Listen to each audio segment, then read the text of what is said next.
So welcome to this channel. It's me again, Paz Capistrano. For today's video ay pag-uusapan natin ay ang about sa kitaan ulit. So kung bago ka lang dito sa aking channel, ayan, mag-subscribe ka na.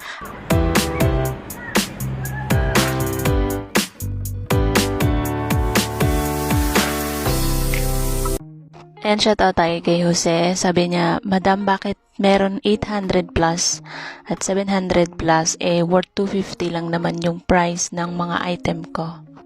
So yan, for today's video ay pag-uusapan natin kung bakit tayo nagkakaroon ng mga dagsaang order, yung mga biglaang orders, yung mga kagaya ng ganito na hindi natin inaasahang order sa ating shop.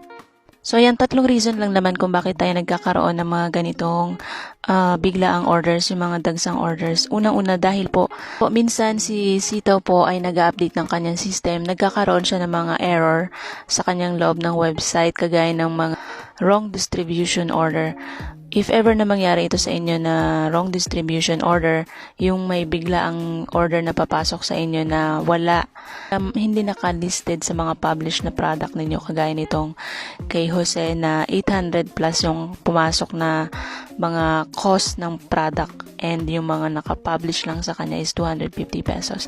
So kapag may mga ganitong scene, mga ganitong ganap sa inyong Sitaw shop, mag-email lang po kayo dito. And yung pangalawang reason kung bakit meron tayong mga biglaang orders, mga dagsaang orders, yan po ay dahil sa Sitaw po ay mayroong marketing strategy. Nagsisale po sila sa ibang bansa, kagaya ng kung sa Pilipinas meron tayong sale na, big sale na 1, 1, 2, 2, 3, 3, 4, 4, 5, 5, 6, 6 hanggang 9, 9, 12, 12. Ayan. Sitaw po ay meron din ganyang marketing strategy sa ibang bansa. Kaya minsan nagta-timing siya ng sale kapag during payday. Yan, expect na natin yung maraming orders na papasok kapag may mga ganitong dagsaang order. And yung pangatlong reason kung bakit nagkakaroon tayo ng mga dagsaang orders, yan po ay dahil ang shop natin ay nakasort sa pinakamataas na store rating, highest rating. I-share ko sa inyo yung pwede nyong gawin para hindi kayo mabigla sa fund na ilalagay nyo sa inyong wallet ballot. Yan, if ever na may mga ganito kayong scene, ayan, ilalagay ko dito yung mga email. Ilalagay ko dito yung mga email para dyan kayo mag-send ng inyong mga concern, para yung mga etong kagaya ng sa'yo, Jose, yan, mag-email ka dito sa mga nandito, isend mo yung concern mo na mayroong pumasok na order sa'yo na hindi naman siya nakalisted sa iyong mga published product, and aalisin po nila yan. I-send mo lang yung concern mo na about dito na may biglaang order na pumasok sa'yo na hindi nakalisted sa iyong published product.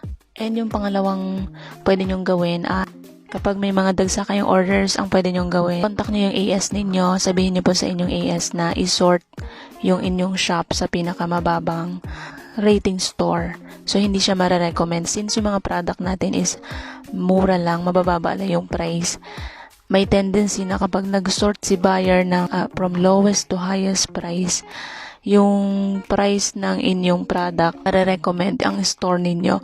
So, pwede nyong i-suggest iyon sa inyong AS na ilagay sa lowest rating store ang inyong shop para bihira lang ang papasok ng mga orders.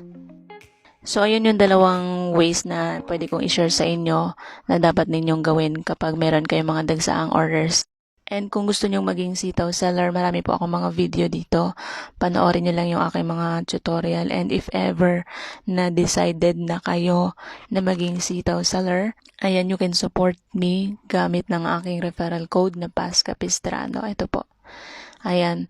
And any concern po, mag-message lang po kayo sa akin. And ayan, I try my best na ma-assist ko po kayo. Thank you so much.